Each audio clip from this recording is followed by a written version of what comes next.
Everybody knows the story of the three little pigs, or at least they think they do. But I'll let you in on a little secret. Nobody knows the real story because nobody's ever heard my side of the story. Name? I'm the wolf, Alexander T. Wolf, but you can call me Al. I don't know how this whole big bad wolf thing got started, but it's all wrong. I see. Now what makes you so sure? Maybe it's because of our diet. Hey, it's not my fault.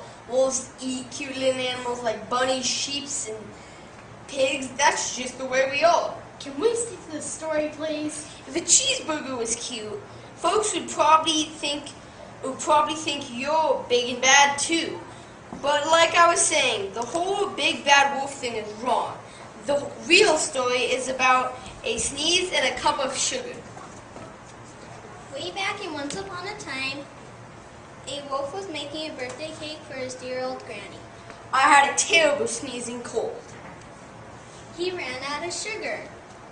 So I walked down the street to ask my neighbor for a cup of sugar. Now this neighbor was a pig. And he wasn't too bright either. He had built his whole house out of straw. Can you believe it? I mean, who in his right mind would build a house of straw? So of course, the minute he knocked on the door, it fell right in. He claimed he didn't want to just walk into someone else's house. So I called, little pig, are you in? No answer. He was just about to go home without a cup of sugar for his dear old granny's birthday cake. That's when my nose started to itch. I felt a sneeze coming on. I huffed, and I snuffed, and I sneezed a great sneeze. Achoo! The whole darn house fell down, and right in the middle of a pile of straw was the first pig, dead as a doornail. He had been home the whole time. It seemed like a shame to leave a perfectly good ham dinner laying there in the straw.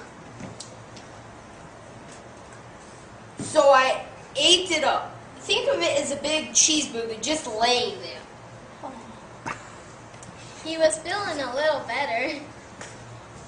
But I still didn't have my cup of sugar. So we went to the next neighbor's house. He was a little smarter, but not much. He built his house out of sticks. I rang the bell on the stick house. Nobody answered. Mr. Pig, are you in? Go away, Wolf. You can't come in. I'm shaving the hairs on my chin, chin, chin.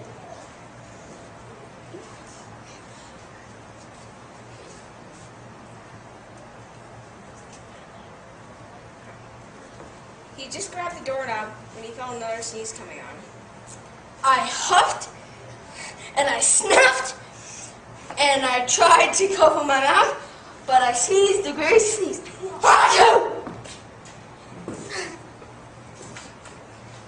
Now you know food will just spoil if you leave it out in the open.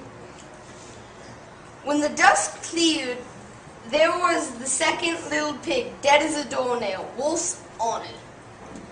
Now you know food will... No, he had dinner again. Wait, no. So I did the only thing there was to do. He went to the next house.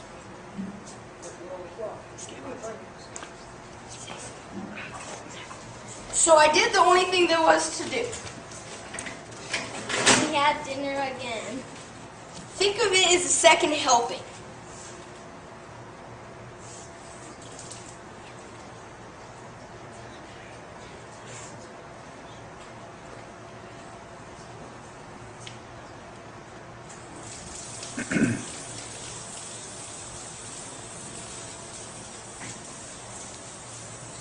He went to the next house.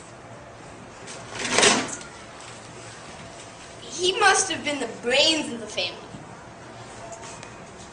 This guy was the first and second little pig's brother.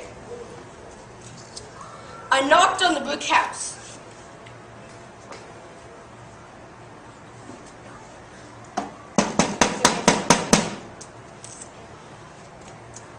called Mr. Pig. Mr. Pig, are you in? You know what that rude little poker answered? Gary!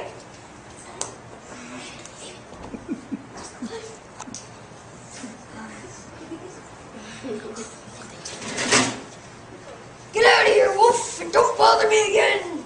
Talk about impolite. I mean, he probably had a whole sack full of sugar. And he wouldn't even give one little cup for his dear old granny's birthday cake. What a pig. He was just about to go home and maybe make a nice birthday card instead of a cake when he felt his cold coming on. I huffed, and I snuffed, and I sneezed once again. Oh, Oh, and your old granny can sit on a pig! now I'm usually a pretty calm fellow, but when someone talks about my granny like that, I go a little bit crazy. When I drove up, of course, he was trying to break down the pig's door.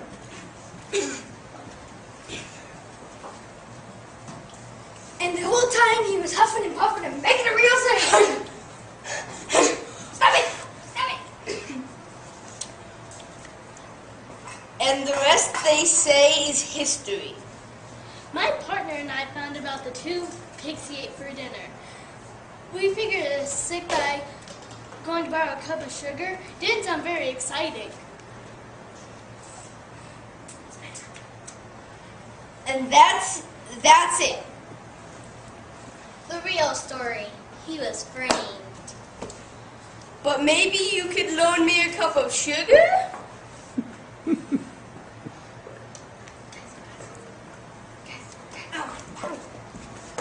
Stop it.